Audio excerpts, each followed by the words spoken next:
Welcome to Stop Wasting Your Wine, a wine review podcast where we waste star wine so you don't have to.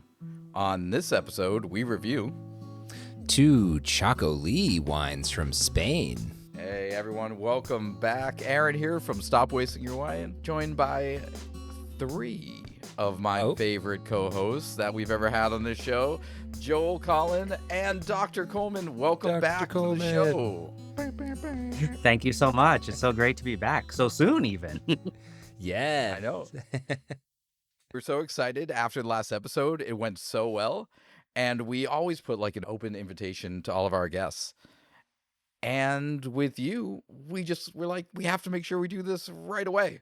It was so much fun. It went so well. And then as soon as we reached out, you had an awesome idea for a new episode. So, you know, we're super excited to have you back. I was so excited, 1, to come back, but 2, to find wines that were much easier to find than last time. Yeah. Oh my Drive God. this one up from Miami. Yeah. Yeah. I mean, the last Way wine was amazing. It was awesome. incredible. But for the listener at home, I don't know if we fully went into how crazy it was, but people were driving wines all over the place, up from Miami, meeting me in Times Square. It was bananas. It was awesome. We all just found them at a local wine shop, like immediately. Yeah. I will say too on this one, when I went in, and I'm not, not getting that cart before the horse or anything here, but when I went in, Dr. Coleman, and I asked about this one, the response I got from the people at the store were like, yes, we have that one. It's right over here. They were like so familiar with it. It seemed to be a go-to for them, and they were really excited that I was looking for it and going to experience it. So from that reaction, I feel like you may have picked a couple of real winners for us, and I'm looking forward to trying them with you. I'm excited to get your feedback on them. And the timing's great too, because both of these seem, I mean, I've never had any of these varietals. I'm super excited to learn about it. But they both seem very light and, season appropriate. I actually had to leave the Spain section to find the rosé for today because it was off with all the rosés. It was in like the spring drinking section. So, I mean, that's kind of one thing I wanted to start off talking about today is, does everyone have their go-to wines in the spring? Like, what's everyone drinking right now? Oh, good question. I mean, I tend nicer out. I tend to gear towards white wine. Getting nicer? No, Sorry. it's getting worse here. Yeah, it's getting gross here, man. It's getting better outside. No, it was like 100 degrees today here. It was awful. Yeah, it was great. You do this to yourself. Absolutely disgusting. No, The you're hell you right. chose. You're right. Yeah, But no, as it gets hotter and not nicer, I tend to drink more white wine. I love white wine to begin with, so any excuse I have to drink white wine is a good excuse for me. So I don't really have a go-to grape either. Maybe Albarino is one that I seem to go to again and again, but just white wine in general. This is that kind of season. Around this time, I usually would go for like a Sauv Blanc. And then ever since you introduced the Vino Verde to us, that's been on the radar as well and very close by this time of year. Yeah, I think for me, I'm not a big white wine drinker usually. And it is not warm here. It is like 45 degrees. We've had some crazy storms rolling through the Midwest, and the temperature. Yeah. It was 80 a week ago, and now it is back to 45. Wow. So it is quite cold, but when it was 80, I was drinking a lot of sparkling. And Chenin Blanc is my white variety to go Fantastic. Love Nice. Oh, very nice. Yeah. Very that. Do you like a little sweeter Chenin or do you like dry Chenin? to. Dry or sparkling Chenin. Ooh, sparkling Chenin. Lovely. Ooh, I don't think I've I don't had know if I've had too much Chenin sparkling Blanc. Chenin. Yeah. Yeah. Love Mark to it try. down. Next Script. episode. Yeah. Aaron, did you say yours? What about you? Well, I mean, I definitely polished off a bottle of Vino Verde that I've had sitting in my pantry that I could not bring myself to drink like in the middle of December. I really like the Casal Garcia Vino Verde, and it just didn't feel appropriate in January. So we have a great episode ahead of us. We have 2 Spanish wines that Dr. Coleman are going to teach us all about. I'm super excited. We have a white wine and a rosé. We are going to play a brand new game called Somm Lier. Somm Lier. Oh, Somm okay. Lier. You don't have to workshop the name. It's just No, not this is hitting. great. It's great. That's We have a working workshop title. pronunciation. That's a working Somm Lier. Huh? Somm Lier. It's I gonna We'll be run great. with it. but I'm excited to get into it. But before then, let's learn about today's wines. Dr. Coleman, would you mind telling the listener what we're drinking today?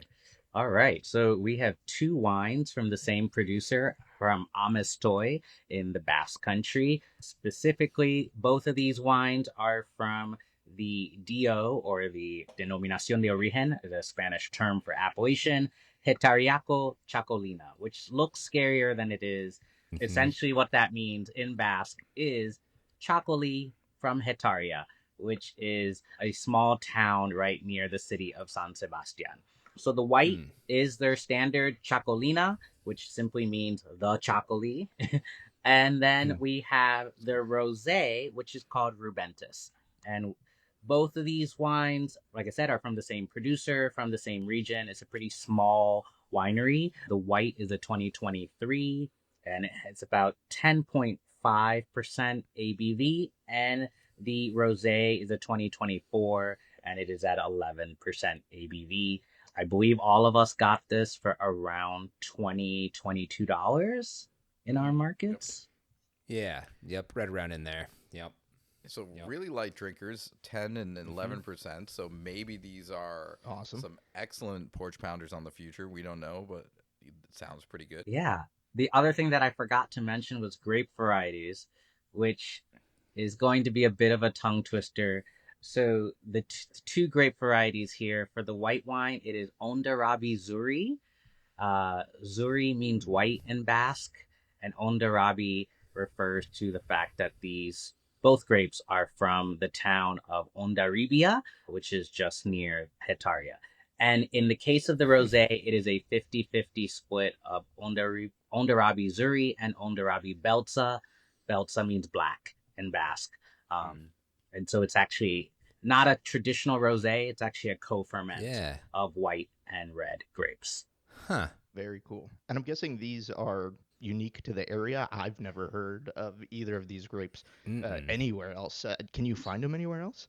No, these are grapes that you find in the Basque Country, particularly in this DO, but there are two other DOs, appellations in the Basque Country that also make Txakoli. And so just basically in the Basque Country, you see it by other names in France, right across the border, because the southwest corner of France is also Basque. And so there are some grapes that are very similar to these, but go by very different names. Okay, Gotcha. Very cool. Wow. I mean, that's awesome. And I'm going to be spending this entire episode just referring to these as this grape and that grape. I'm not going to be able to remember any of those names. That's really tricky. That's okay. I mean, if you just go with Zuri and Beltza, I feel like that would be okay. There you go. Thank you. Zuri and manageable. Beltza. Yep. Zuri, Love that. Beltza, Zuri, Beltza. That's what I needed. 100%. Thank you. So this is a wine that's pretty special to you, right? This is not just something that you found in the store, but you've actually been there. Yeah, I visited the winery in August of 2022 on a road trip through Spain with my partner and some friends. It was our last winery after like an 8-day trip through Spain. And we stayed at the winery, which was one of the most incredible experiences because you opened your window and you could see the vineyards, and then there's the sea. Oh my God. It's just the Bay of Biscay is right there. I sent you guys some photos, and hopefully you can share them with the listeners as well. But totally, it's a small boutique hotel that is attached to the winery. It's where the Ameztoi family lived in previous generations, but then they renovated it and turned it into a tourist attraction of sorts. Or enotourism, as we refer to it. And it's 4 rooms, so it's not like there's a lot of options, but it was great. Like, you wake up, you have some like tinned fish, and you have some local food, and you drink some wine, and you enjoy the views. Amazing. And it was incredible. It looks gorgeous. I was looking at the ideal. pictures. Yeah. Like, just unbelievable. The rolling hills, and it just looks like I could imagine waking up there, to rolling out of bed to that. Gosh, I'm so jealous. It was beautiful. I have to say, driving there was terrifying because you're just driving along the sea. And people there drive like it's nothing because they, are used to it. And so we're driving this rental car like, with all of our luggage. So we're driving a car that's clearly too big for these roads, but we're Uh-huh. like, Oh my I feel like that's a God. very European experience. When my yes. wife and I were on our honeymoon in Italy, we took a bus from like a very small town down to Positano, and it was a road on a cliff, and everyone was like standing room only on this bus. And it's probably the closest I've ever been to throwing up due to my like motion God. sickness while traveling. Like it was just like cutting these corners, little Vespas like zipping around the bus. And like to them, like all the locals were just like, this is just how this road works. That's why. That might be why their wines are so light, because you wouldn't be able. You definitely should not be driving on roads like that if Yes. you're drinking heavier wine. It's It like half all wine and makes half sense. hydration. I love that. I'll also have you know, not only will we share those photos, but that has become my desktop background on my computer at this point. It's just I'm celebrating that, so thank you for that. This is me now. This was Yes. Yes, I love it. I want you to go visit, and if I can help you would get love there, we'll make that happen. please, yeah, absolutely. You It's can in watch our my Stop kids Wasting for a Your week. Wine 5-year plan. It's our European wine trip. There we go. That One of these days, guys. One of these days. Coming. It's yeah, coming. maybe. Coming soon. Well, wonderful. It's always so cool to try a new wine. And then on top of that, it's always awesome to try a new wine that also has a personal connection. We've had so many folks come on the show now who have brought a wine that they make or wine that was part of a special point in their life, and it never disappoints. You're setting a big stage here tonight. Yeah. Man. Yeah. I mean, Pretty good. after what I accomplished last time, I feel like I set the bar high for myself. So I Oh. was trying. I For don't know sure. if I'll reach that again, but no, these wines are really special and they're fantastic. And I'm excited for you guys to try them and let me know what you think, because they're so different from any other wine that you've probably tried. And the closest might be Vino Verde, but like even that is quite different from this. All right, well let's get into it. Enough talking about it. We have these wines here. Yeah, can we do it? We should experience them. And I have to say, unlike last time, hopefully this is a more fair experience for the first wine, because last time you put a wine in front of us that was we all thought was great, and then you brought in like your heavy hitter, and the poor first wine couldn't stand a chance. So hopefully these are kind of like in different races. Yeah, I would feel like they should be on a somewhat more even playing field than what I did to y'all last time. Okay. Tastes like wine. All right, so we're starting off with the white wine. Anything you want to set for us as we start to get into this, Dr. Coleman? Yeah, I think one of the important things to think about now, the picture on Joel's desktop, is the fact that this winery is so close to the sea.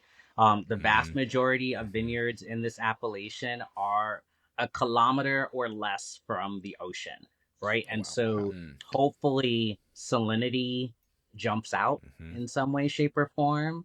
Yeah. And then I'll let you add whatever else you find in there. But salinity is definitely something that should jump out in the white. For sure. All right, Joel, Colin, what are you getting on the nose? Yeah, I mean, I think you nailed it, Dr. Coleman. Just like, definitely a salinity, minerality-ness in there, but also just a lovely, I'm going to say lime, citrusy, but specifically to me, liminess too, that's accompanying that. Totally Yeah, agree. The one thing I really get is a really nice floral note.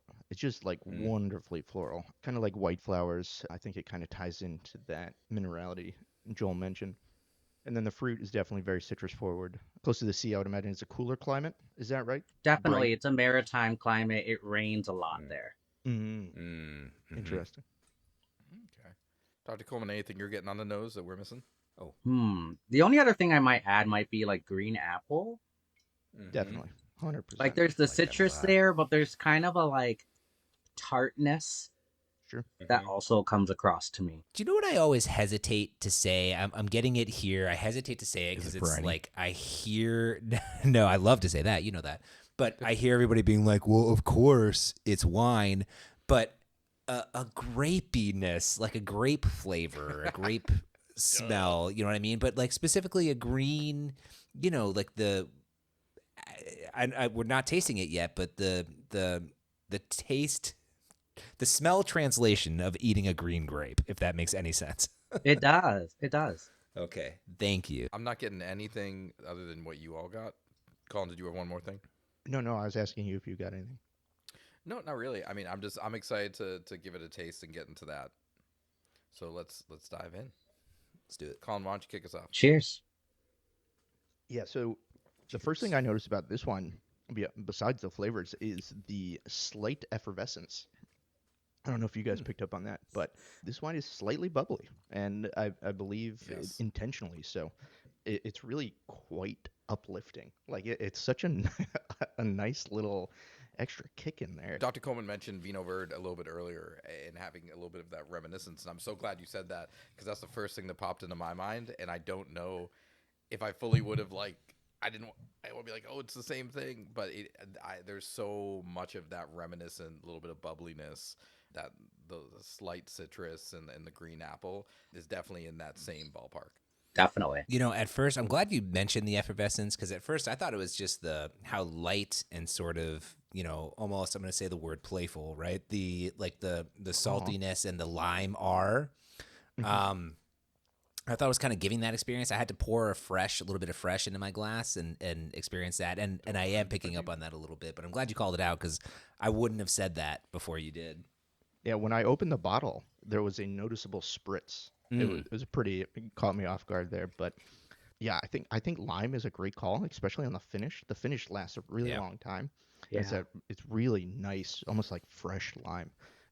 And I think we kind of nailed it with all the other flavors. A little bit of that saltiness, that green apple, I think is another great call.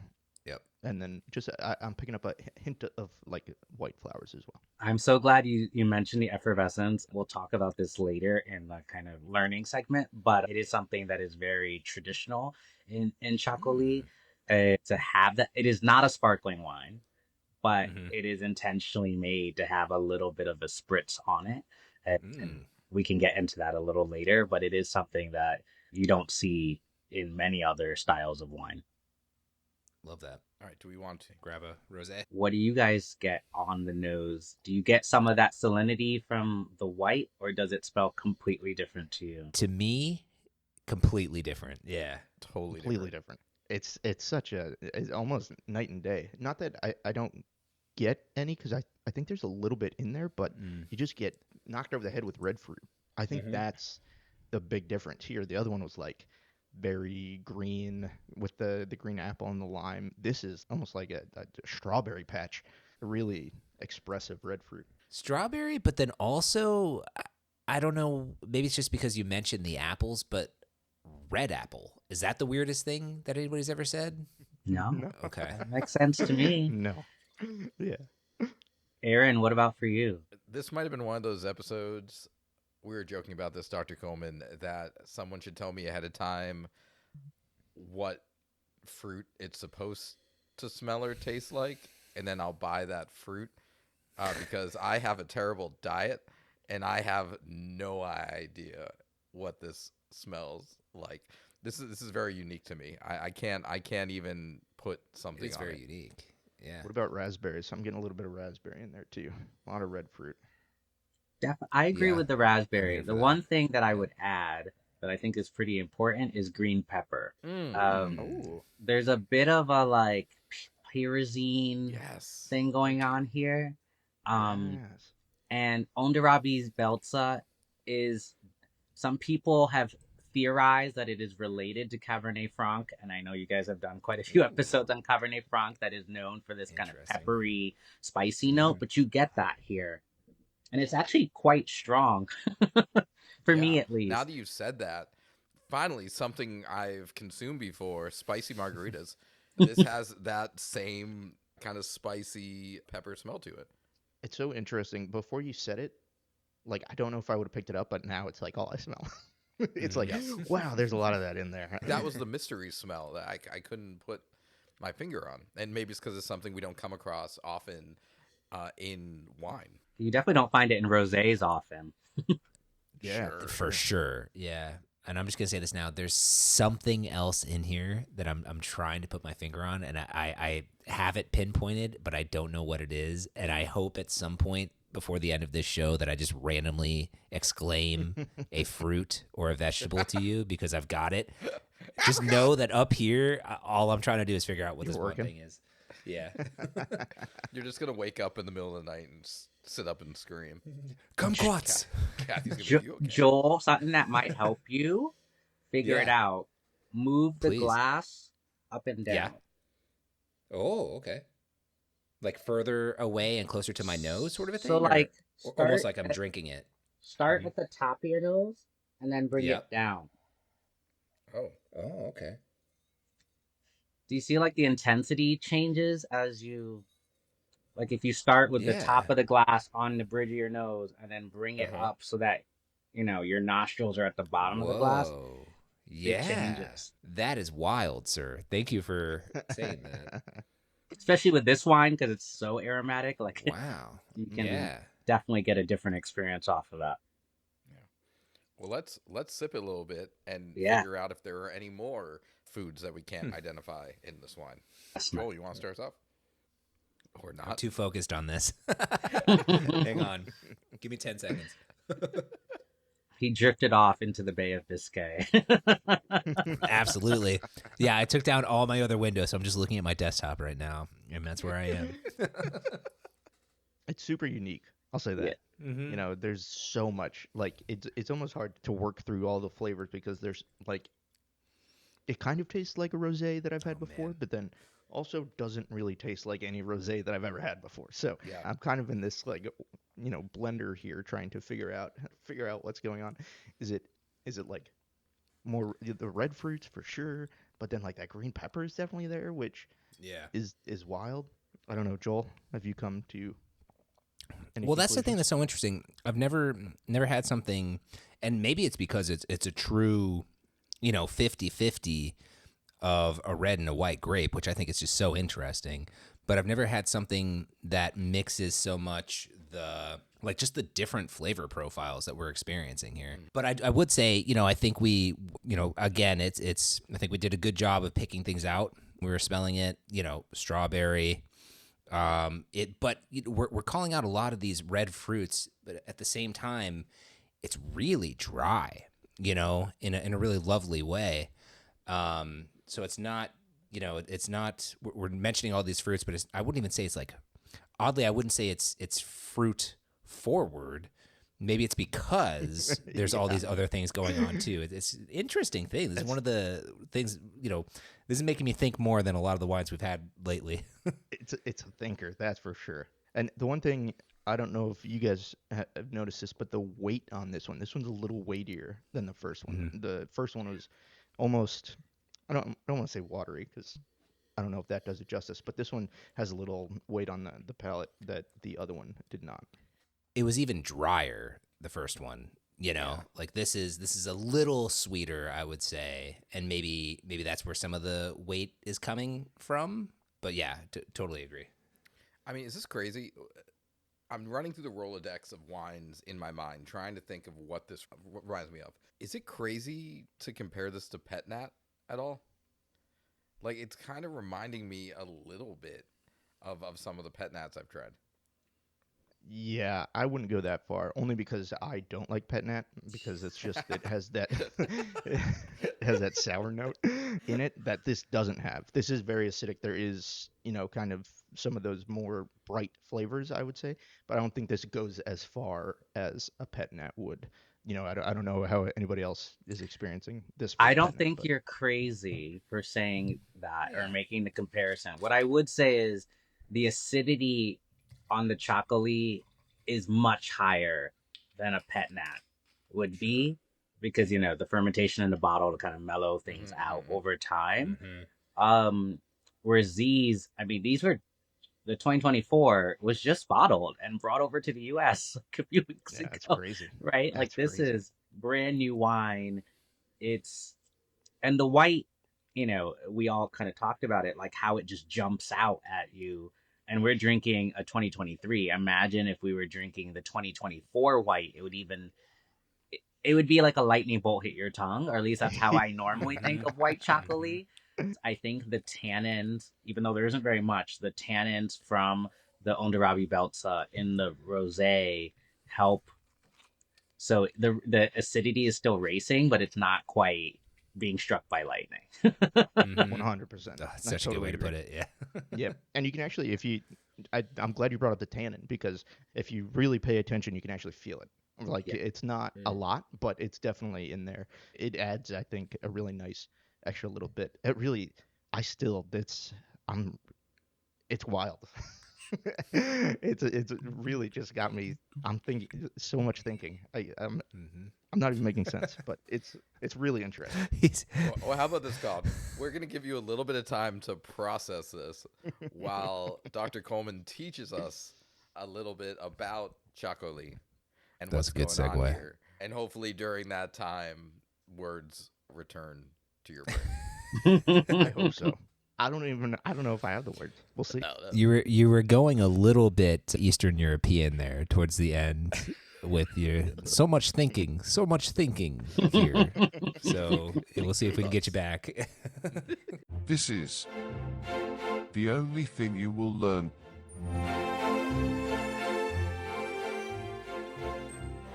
All right. I'm lost. So I'm really excited to do this learning segment with you three and with the listeners. So this is the first time that we've had a Txakoli on the show. Do not be Yeah. scared of the word Txakoli. The TX is simply a CH in English, or even for Spanish speakers, that TX is scary because the Basque language is radically different from what we know as Spanish. And so it is simply Txakoli. 3 syllables. It's not hard. So this is a style of wine that has been around in the Basque Country since at least the 1400s. And one of the things that's characteristic of Txakoli is its acidity. Hondarrabi Zuri and Hondarrabi Beltza are both very acidic grapes on their own. And so you can tell, right? We kind of called that out already. So I'm just going to talk a little bit about how this wine is made and then a little bit of the history of it. So like most standard wines, these grapes are destemmed, they go through maceration, and then they will ferment 2 to 3 weeks, either in fudras, which are the giant oak casks that are about 1,000 liters, or yes, or now most producers have switched to stainless steel tanks. And as the wine is fermenting, towards the end of the fermentation process, as you know, the yeast are eating the sugar, converting that into alcohol and carbon dioxide. And so what ends up happening is they'll close the tank so the carbon dioxide can't escape, which is how you get the little bit of effervescence that is in the wine today. So it's not a sparkling wine, right, in the pet nat sense or in the traditional method. Although I will say that the Rubentus, there is a traditional method version of it. So they take this wine and then put it through the traditional method. It is called Hijo de Rubentus, or the son of Rubentus. It is amazing. So if you can find it, Awesome. definitely check that out. If you, They had you know, that at the wine. at the wine library. Yeah, they had it, but it definitely cost you a little bit more. These guys were on 20, and I think that one was $45. Okay. $40. Sounds like I would try for it. how You pay for those interesting bubbles. that sounds. I would, Yeah. traditional method. I'm going to go hit get me. it. Yeah, for no, sure. it's incredible if you can find the sparkling version of it. If you like Txakoli, definitely try the sparkling ones. They're quite rare. One of the things that's important to note is in this appellation, 93% of the wines are white. If you go to any bar and in the Basque Country and ask for Txakoli, it will always be white. Rosé Txakoli is something actually that Ameztoi was the first to commercialize Rosé Txakoli in the early 2000s, and pretty much all of it is exported to the U.S. in part because Americans are obsessed with rosé, for better or worse, and so this is not a Rosé all style. day. Yeah, rosé all day is not a thing in the Basque Country, and if you were to show someone Rosé Txakoli, they'd be like, "What is this?" It is starting to get a little bit more popular, but it is only 6% of what is made in the appellation. You said 93% 93. of the wine is white. Is it because of there's like pride of like this is what we do. There's been a couple other regions we've talked about that are like this is what happens in this region, or is it because of the environment or land availability?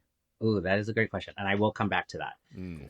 Okay, so 6%, 93% white, 6% rosé, and then the last 1% is between red Txakoli and sparkling, like the Hijo de Rubentis that I mentioned. For historical reasons, yeah, most Txakoli is going to be white. However, most of the vineyards that are planted were field blends. And so you had a mix of Hondarrabi Zuri and Hondarrabi Beltza, and you just mix them together, which is this wine, right? Like this is not in Spanish, you would not technically call this a rosé because a rosé means you used red grapes and you made a wine that hasn't Right. fully gone red. This is technically known as a claret in English, to refer to, or clarete in Spanish, where you're co-fermenting red and white grapes together, or field blends, right? Like you just put together whatever grapes were in your parcel and made a wine from that, and it happened to come out this color. And so I think what Ignacio Ameztoi was trying to do in the early 2000s was kind of think back to this more traditional style of Txakoli before the kind of large scale commercialization of Txakoli that only went for white. And most people either don't have Beltza in their properties or ripped it out or don't use it or what have you. One of the things that's really interesting to mention is that in this area, because it rains so much, this is actually the wettest area of Spain. You cannot grow the vines Wow. on the ground because they will rot. There's not enough airflow. And so they're Wow. grown on pergolas. And this should be visible in some of the pictures that you can see. Like they go up and then they come over. And so it allows, because it's also right on the coast, there's wind that can pass through. It allows airflow, which means that there's not a That's so humidity cool. in the grape bunches, so they won't rot, or mildew and other things. You see this a lot in Galicia as well with Albarino for the same reason. There's really wet area, green areas of Spain. Another cool fun fact is, so during the 20th century, we of course have, World War One, we have the Spanish Civil War in the 1930s and the Franco dictatorship. And the Basque, because they were anti-Franco and anti-dictatorship, they weren't allowed to speak their own language. They weren't allowed to partake in their own customs. And so Basque winemaking at certain points were made illegal during the dictatorship. And so many of these vineyards basically fell into ruin, such that by the 80s, when the dictatorship was over, there weren't vineyards in many parts of this area. And there were certain families, such as the Ameztoi family, that were fighting to keep these vineyards alive and bring back this tradition of Basque winemaking, because Txakoli is so important to Basque culture in terms of bringing people together, bringing people into food and drink and community. So it's not simply a unique wine, but it is something that's kind of intrinsic to Basqueness in the same way cider is. But in terms of wine, like Txakoli is definitely the Basque wine. And so, and Txakoli's made such a big resurgence, particularly since this appellation was founded in 1989. It was the first of the 3 Txakoli appellations to be founded. And I feel like the U.S. kind of discovered Txakoli in the last 10 years, and it's, every Somm in New York is like putting, Txakoli on a wine list. You're It's the finding hot it. thing now. It's the hot thing. And as you guys have tasted, like these are light, fun wines. And so they're easy to drink and they're easy to sell. Before we were recording, you were talking about, when you went to the shop in Orlando and how excited they were to sell this to you. It's because Totally. it's scary to look at it and be like, how do I pronounce this? But then you try it and you're like, this stuff's amazing. Like, of course I want to buy it. Yeah. 100%. I'm so glad you said that last part too, because this is why I'm so excited when someone brings something new on, because I would never have picked up this bottle. I never would have picked up this bottle. Between the title, the style, the font, it just looks so different than any other bottle of wine. It's not modern, and it looks like a Americanized wine, nor does it look like a traditional old world wine. I mean, it looks very specific and culturally what it is, and so it's not a bottle I would walk to. So it's Yeah. so important to know that. Well, along the same lines, Aaron, like I think that there's going to be a lot of listeners who are in the same boat that, this is maybe a region and certainly a grape that is going to be, not familiar and somewhat new. And, so A, I think that's super cool. But then Yeah. B, anytime that you relate the story of a specific region or a grape to history and things that, had a huge impact on why or why not that area or grape is kind of well known. It's just such an interesting thing to think that while all these big historical events are going on, there are places and people that are being impacted by this. So I think there's going to be a lot of people who are hearing about this maybe for the first time and have a whole new kind of world to explore that is steeped in history and, as you pointed out, a passion to keep this style going, which I think is really cool. I like Joel just said, I think for a lot of listeners, this is going to be something completely out of their wheelhouse. And I think that's why it's so important to continue to try new things, explore new regions, and don't be scared of Txakoli. This is the place to be.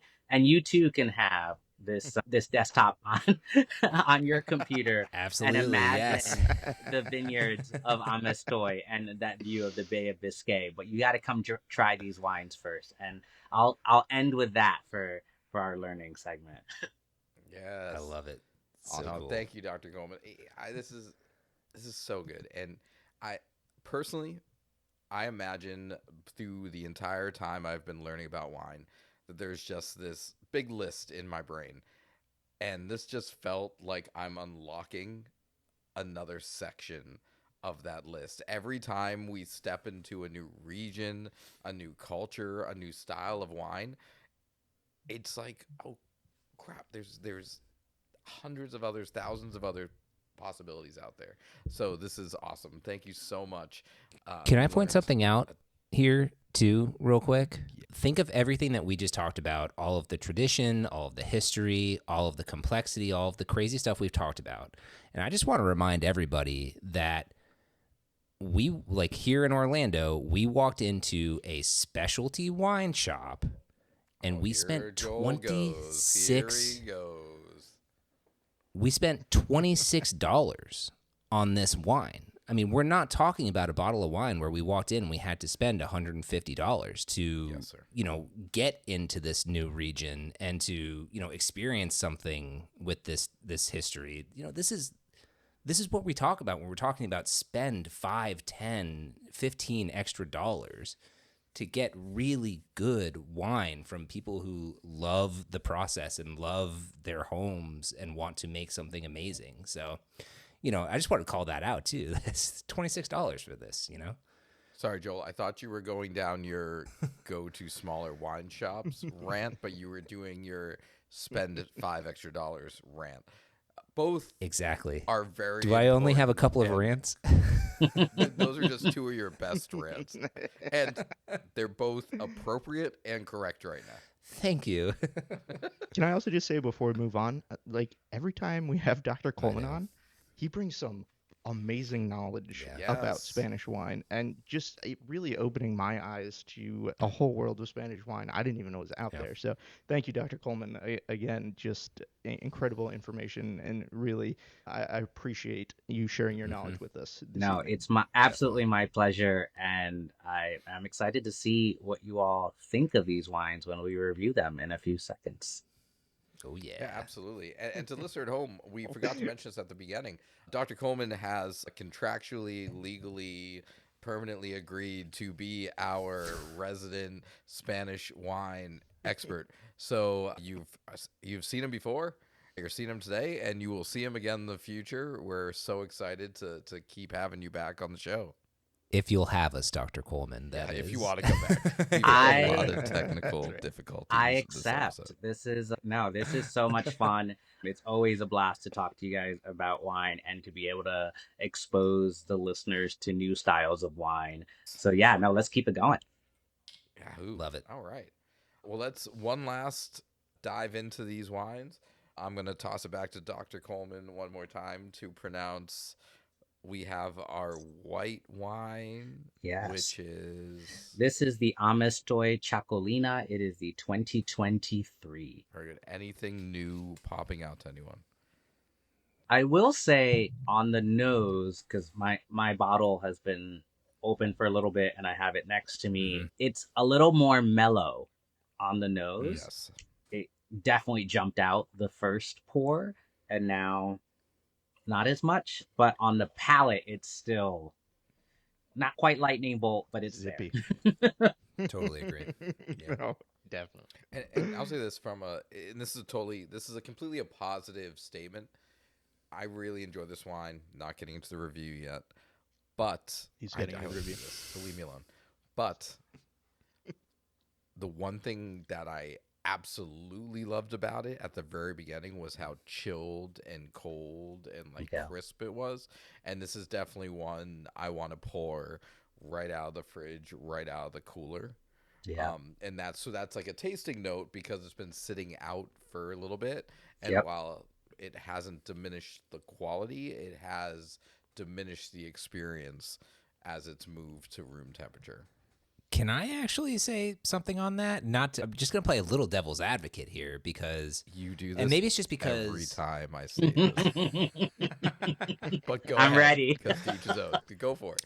I was actually going to say, and maybe it's because I do, when I'm drinking whites, I do tend to go toward a Sauv Blanc that maybe, has a little underlying sweetness, more sugar in there. And as it warms up, I think it does drastically change the experience. And it will go from, really sharp and bright to maybe a little bit more, not syrupy, but like a little heavier and a little sweeter. And that's what shines through. And you like that part. I'm going to say it's not my favorite thing, but with this one, maybe it's because it is, drier and just so, the salinity and the acid is what's driving this. Even as it warms up, I'm enjoying it nearly as much as I did when it was chilled to the appropriate temperature. It hasn't diminished too much, in my opinion, which I think is pretty cool. I will say, just to add to that, because you all are living in Orlando and it's in nearly 100 degrees, this would not be a fun wine if it were warm. I think with that level of acidity, if it were left out, like, you have your barbecue and you got kids running around and you're doing all this stuff and you forget about this wine and it's not, someone forgot to put it back in the cooler and you went back to it 30 minutes later, I don't think you could drink it. Like, I think it would be, all you would taste is acid. And I don't think that would be a fun experience. Laid out in the lawn. Completely dried out. Or faces puckered. Don't recognize us. Yeah. True. For sure. All right. So before we get into the review, one last time, Dr. Coleman, what is this one? Yep, this is the Ameztoi Rubentis 2024, and this is our Rosé, or our co-ferment of Hondarrabi Zuri and Hondarrabi Beltza. Any changes on the nose, on the palate? I don't think so. I will say it hasn't gotten any easier, and I'm still just totally lost. But that does, I wish I could say I'm able to pick out more stuff, but I'm not. I'm just gonna throw this out there. Watermelon, but watermelon kind of hard candy, but in not a weird way or I guess anything moving like in that. the right direction. There's something a little bit more exotic. Can I throw something? Wrong word. Yeah, go. I may have found what I was trying to find here.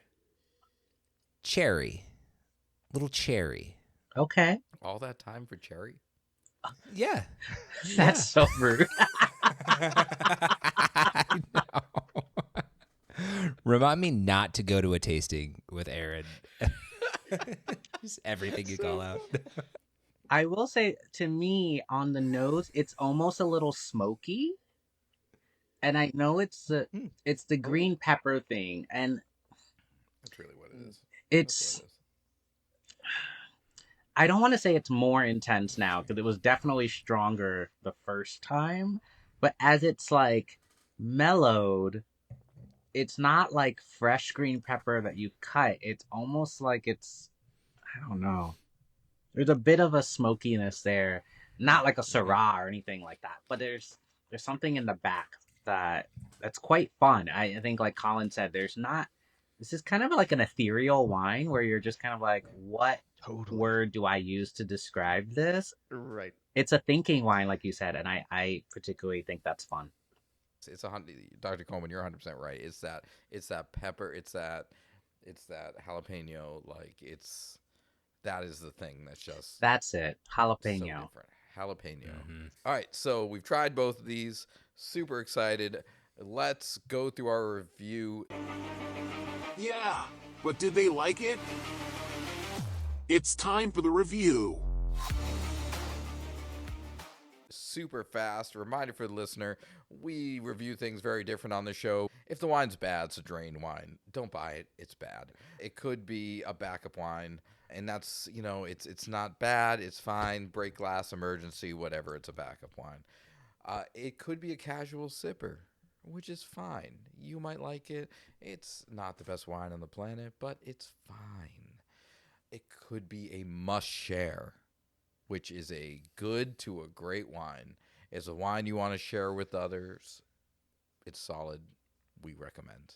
And then, of course, a wine that's in our wine fridge. It's our personal favorite. But that's how we rank wines on this show, because wine is about the experience. Okay. So, Dr. Coleman, as always, since these are your wines, you get to go last. Colin, why don't you start us off? Sure. Yeah. So the Txakoli, in my opinion, is an absolute must share. I mean, I am a big white wine fan, and this is right up my alley. I mean, kind of the rip your face off acidity. It has a lot of those green notes. It's just a fun wine to drink. Like this is, we were talking about kind of the difference between a drinker and a thinker. I think it's an absolute drinker. You don't have to think too much about that one. It's just nice. It's enjoyable, but it's also something I think is easily shareable. I think a lot of people will like that. The acid could be a little much. I could understand that because some people don't like that ultra high acidity. But if you like Sauvignon Blanc, if you like your Chenin Blancs, the white wines that are going to have super high acidity, you're going to love this wine because it plays right into that category. So absolute must share for me. Joe?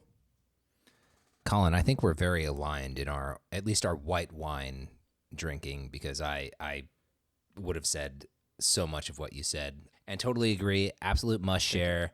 You mentioned it's a drinker, not a thinker, and while I agree, it's definitely not one that I think you would just be. It's not a porch pounder. It's not a CPP, because this is. Oh yeah, no, for sure. There, you can think about this one. There's such a For sure. lovely experience going on here, and yeah, absolutely, total must share.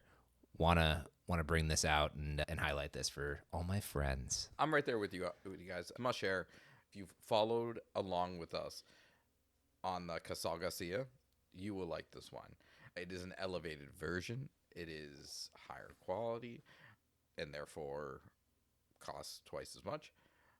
But it's a solid wine, a solid white. I agree it's not a porch pounder, but it is crisp and it is light. And I will be sitting on my porch later sipping this in That's the fair. northeast, not 100-degree weather. It is very nice weather to sit outside and sip a crisp white wine. Sure. I'm just saying. So absolutely a must share. And if you want to try something new, go check this out. Stop buying the same Savi B and Pinot Grigio that you always buy. Try something new. Dr. Coleman. I agree with all of you. I think this is a absolute must share. Um, as I mentioned at the beginning of the episode, I'm not a huge white wine drinker, but this is something that I would definitely drink, particularly in the spring and summer. This makes me think of like, okay, I'm out on the sailboat with a bunch of friends and we're just hanging out, or we're in the backyard barbecue. It's, summertime, 85 degrees, 90 degrees, and we're just having a good time. I think this is a perfect wine for that. And as Aaron said, if you're used to drinking Pinot Grigio, Prosecco, Pet Nats, Sauvignon Blanc, like and you want to expand your horizons, this is a great wine to try. It's not super expensive and it's not boozy. I mean, this is Yeah. 10.5%. Like, you Yeah. can drink Right. through this and not feel bad, and you're going to have an incredible experience along the way. Can I say thank goodness, because I've been enjoying this pretty darn fast, and I'm very glad that this is not a heavy hitter from the alcohol perspective. This wine is not making it past tonight. Yeah, definitely. Yeah. Definitely. And I don't know about you guys, but I want a nice portion of seafood with this wine so bad. Mm. I just want some oysters or some shrimp. I want some Just this wine shellfish here. screams Yeah. seafood. Shellfish, yeah, absolutely. Give me some shellfish. That'd be a phenomenal Thank you seafood for wine. saying that, because I forgot to mention that in the learning segment about food pairing. That was the one thing I forgot. But seafood is the ultimate pairing for Txakoli. The salinity, the acidity to be able to go with clams, scallops, shrimp, lobster, all of that. You know, this part of Spain is known for seafood. Anchovies, like the tin fish, which apparently have become quite popular now in the US, even. They have, yeah. Yeah, so definitely open up a can of those tinned anchovies and have a sip of either the white or rosé Txakoli with this, and you'll be in for a good time. Sure. So absolutely not a waste of your wine. Try it out. Let's move over to the rosé. Colin, what do you think? Yeah, I love this wine. It is such a unique experience, and it is. I only have 3 spots in my wine fridge, and this is number 4. Like, this is Oh, that you close. can't get a bigger I wine fridge. So I can't get a bigger wine fridge, unfortunately, but this is right up there. You know, Although Dr. Coleman is, remember, Dr. Coleman has one of your spots yeah, he in the does. wine fridge. Yeah. So that's high praise. That Corpinat was, I said, I dream about that wine. Yeah. Incredible. Anyway, so this is right up there. Honestly, it's just so unique, and it's so interesting. And I just, every sip I take, I'm just like, what's going on here? You know, I love a wine that makes you think personally, and this just keeps me coming back. Like, I just want to keep drinking it because I haven't figured it out yet, which kind of drives me insane. But y- but I'm also enjoying it so much that every sip I'm like, I don't even care that I don't know. I'm just gonna. Colin keeps this vineyard alive based on his confusion and frustration. Just That's right. ordering hundreds of bottles.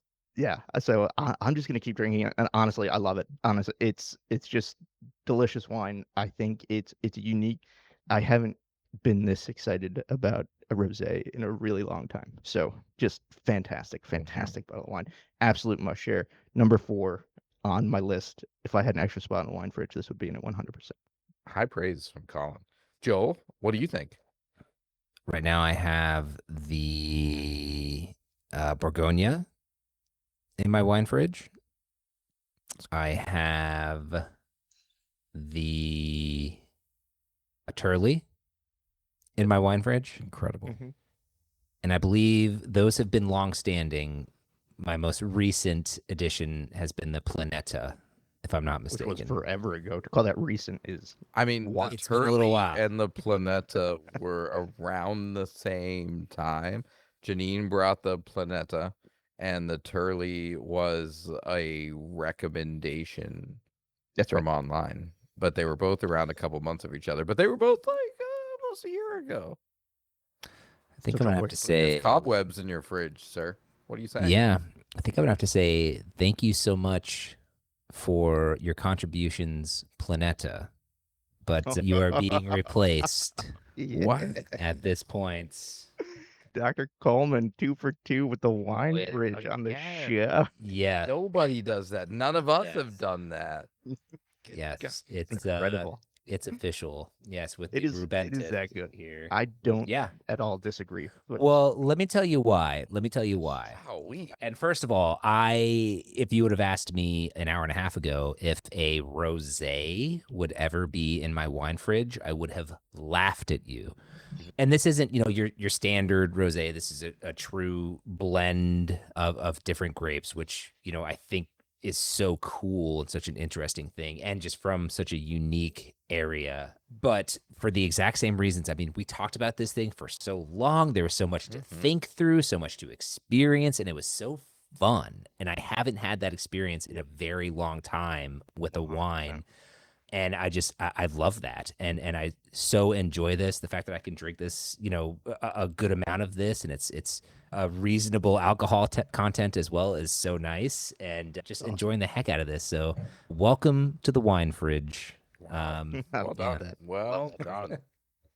Joel, I honor your journey. I think for me, it's not wine fridge level only because I like rosé.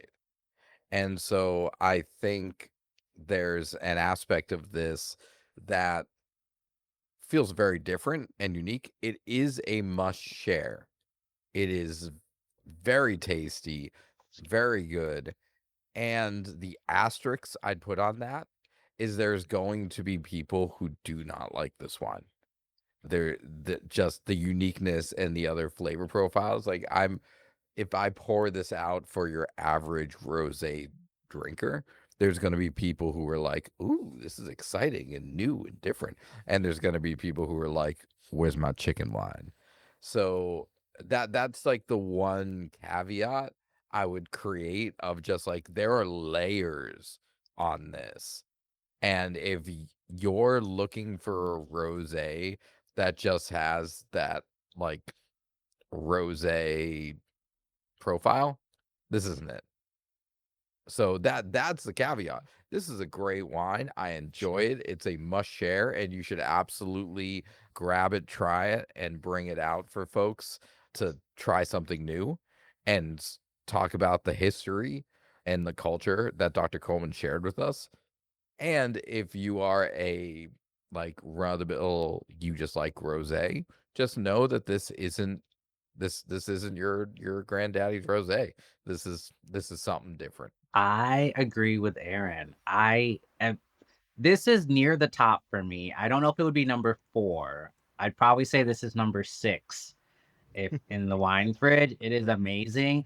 Only because I've had the sparkling traditional method version of this, and that like You're like, give is it a a whole sparkle. nother Better universe. with a sparkle. Uh-oh. So I have to Like, go find that now. Yeah, we have to find that. I mean, Find that. Colin, if you are intrigued by the rosé, have the rosé sparkling, and your mind might just explode. Like, I just don't know.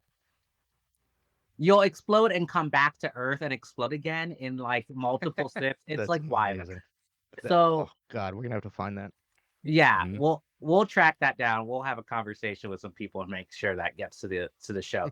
But this is an incredible wine. But the reason it's not in my wine fridge is for the same reason that Aaron mentioned. This is a rosé that could be really polarizing for people. Mm. I like it, but I have poured this and people are like, what is going on? Because of the green pepper notes, because it's not bland, right? There's a lot of rosé that is just kind of like pink water. And I think a lot of people have gotten used to that in rosés that don't have character. And not to say that all of them are like that, but there's quite a few on the market that are, right? Yeah. And so to have something that is so unique and speaks for itself and has its own personality, you don't see that in rosé. You see it in white wine, you see it in red wine, you see it in sparkling wine. But rosés, at least the way they're marketed in the US, tend to be very bland. So to have one that is so vibrant in terms of its acidity, the flavor notes, and the aroma notes that you get is not common. And so I think there are going to be people who try this and they're like, what is this? Mm. And not necessarily in a good way. And so that's why for me it's a must share, because I want people to experience that and learn for themselves whether or not it is something that they want. I think this is one of those moments where we talk about like the wannabe sommelier. When Priscilla came on, she's like, "What are your soldiers?" Like, this isn't a soldier. Like, you don't put this out No. first. Like, you No, hold absolutely not. this for folks who appreciate wine, who Yeah. want to try something new. You For don't, sure. if you're having a barbecue, you don't put this out with all the other rosés, Mhm. right? Like, you hold this back for the folks who want to try something new. Although speaking of barbecue, I think with baby back ribs, This would be great. Super. This would be Okay. excellent. I don't hate that at all. Let me. I don't hate that at There's all. a VIP While section of I my think about barbecue. that. Right. All right.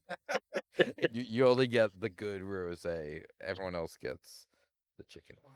All right. Amazing. I can't believe it. We have another fridge wine out of a Dr. Coleman episode. Well feel done, good about it, sir. too. Breaking Yeah, all the thank you. records. Hall of Feel good Fame for you. here at Stop Feel Wasting good Your for Wine. you. You did it. Amazing. Before we let everyone go, we're going to play one game, and it's been a long episode, and normally we'd skip the game, but this is a brand new game, so we're going to play because it's called Somm Lier. Hey, he got it this time, so that's a good Yeah, sign. Small Lier. Not great, All right, though. folks, Still this not new game, it's fantastic. Basically, I am going to give each of our other hosts, not me, Mhm. a very difficult trivia question about wine. Now, here's how this game works. If they know the answer, they can give the right answer and then get 2 points. Huzzah.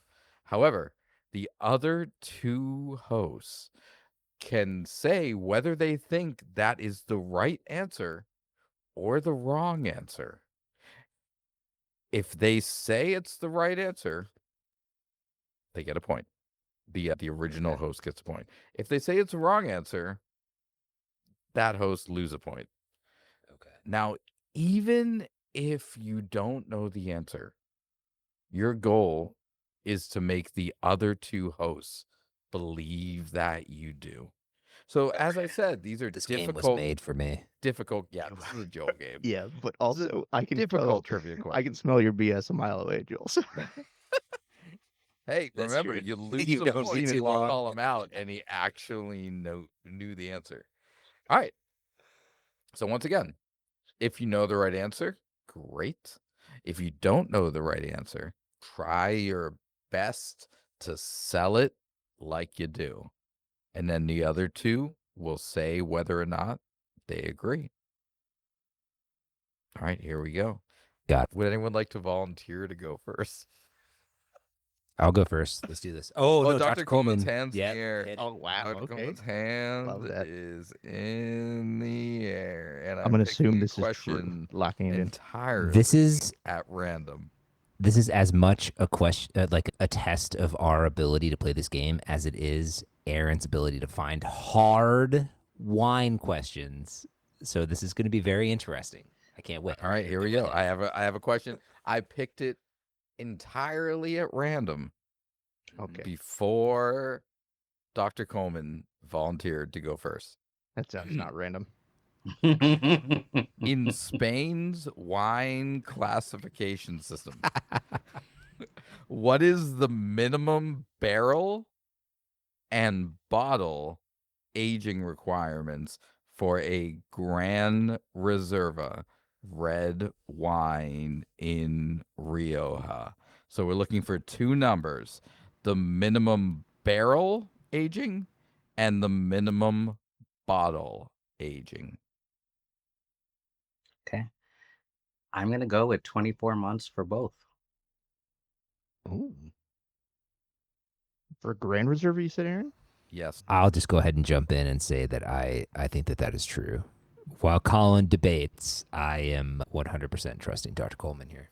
No, I agree, but I just So it's up to Colin if he trusts or doesn't trust Dr. Coleman. Go ahead, There's Colin. no, I there's no mean, benefit or to Dr. lying, Coleman knew right? what to say right away to mess with Colin. There's no benefit to that's lying in this game, part is of the it? game.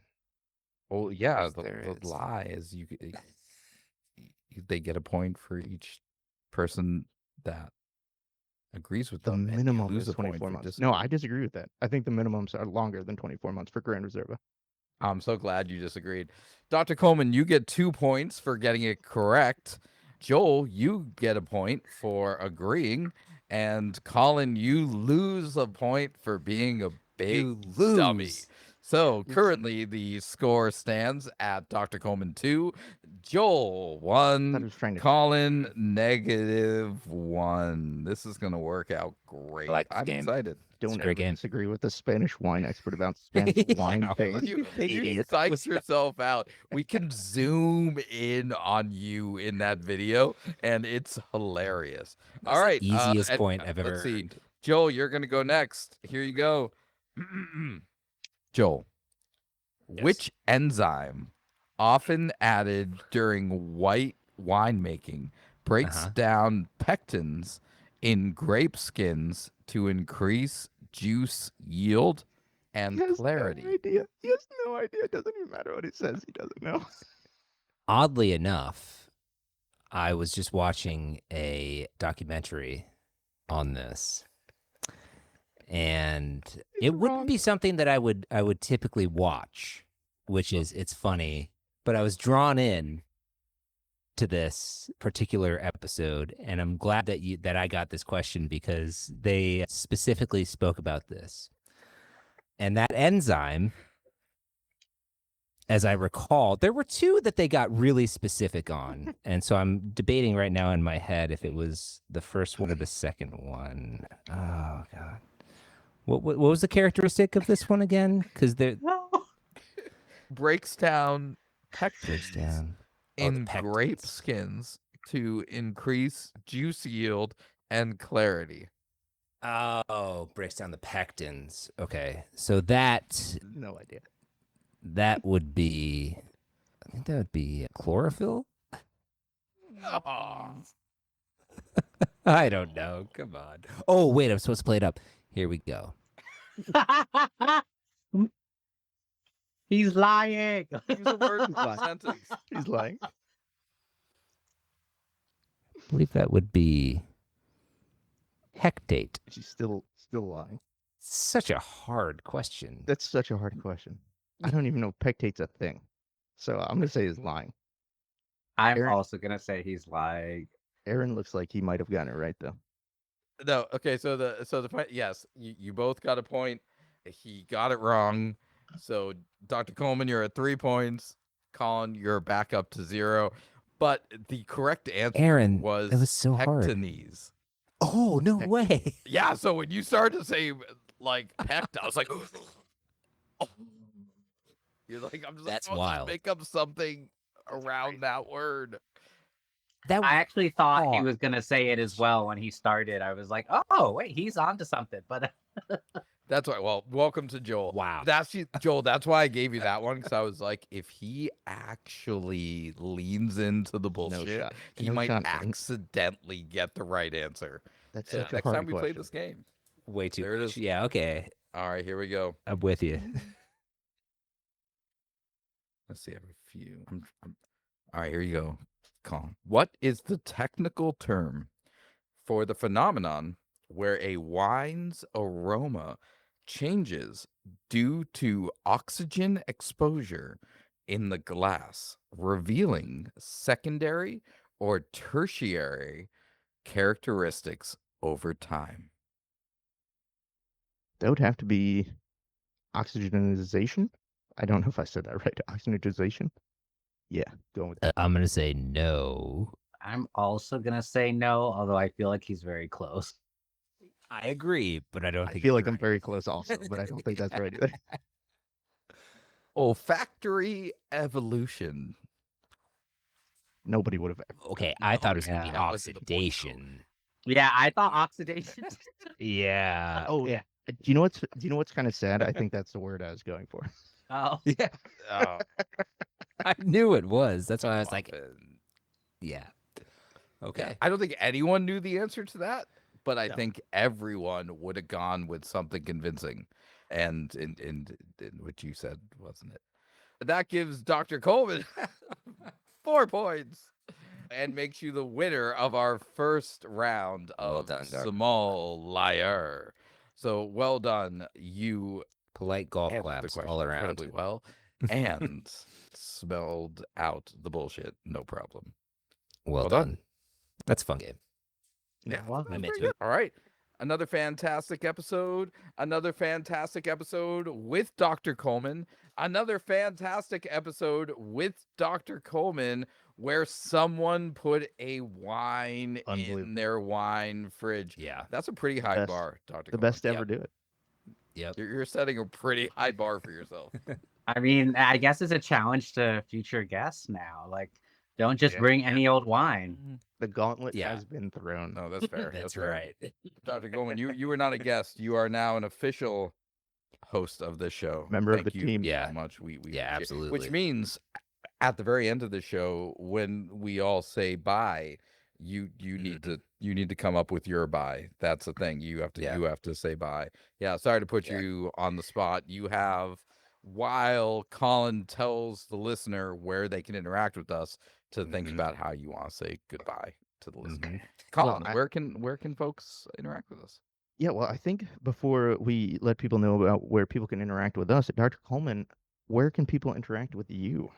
Oh, thank you so much for the question. So you can find me on Instagram at Dr. Coleman 1102. I'm also on Facebook and LinkedIn and all of that, but I'm not on TikTok. I feel like there would be too many of my undergrad students on there. So I'm not on TikTok. That's fair. But yeah, Instagram is mostly where I am. Very cool. Any other shameless plugs while we're in the shameless plug section of the show? Yeah, I am also the co-founder of the Milwaukee Wine Academy. And There it is. Are in the Midwest or in Milwaukee proper, you can follow us at mkuwineacademy.com and MKU Wine Academy on social media. Awesome. Yahoo. Check them out. And we, as far as Stop Wasting Your Wine, we are on Instagram, YouTube. Check us out. Smash that like or subscribe button.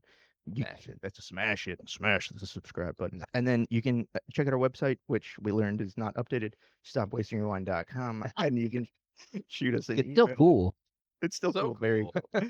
Shoot us an email at stopwastingyourwine@gmail.com. So check us out. We're Stop Wasting Your Wine everywhere. All right. Thanks, y'all, so much for listening. You can catch us again next week. Every Tuesday, there is a new episode of Stop Wasting Your Wine. Until then, bye, y'all. And remember, stop wasting your wine. Hit us, Dr. Coleman. No. There's no wrong I way thought to it was do it. bye. It can be. Colin does the Perfect. bye, but you say Yeah. bye. I say bye. and No, Paul okay, says okay, that. okay. I didn't realize what we were doing. I'm so sorry. No, we kind of threw it at you. Just a buy? Yeah. No, you do No, whatever you want. I want to lean because I like Jules. This is really nice. Okay. And remember, stop wasting your wine. Cheers. Ooh. Oh, I love that. Yay. Yes. Bye.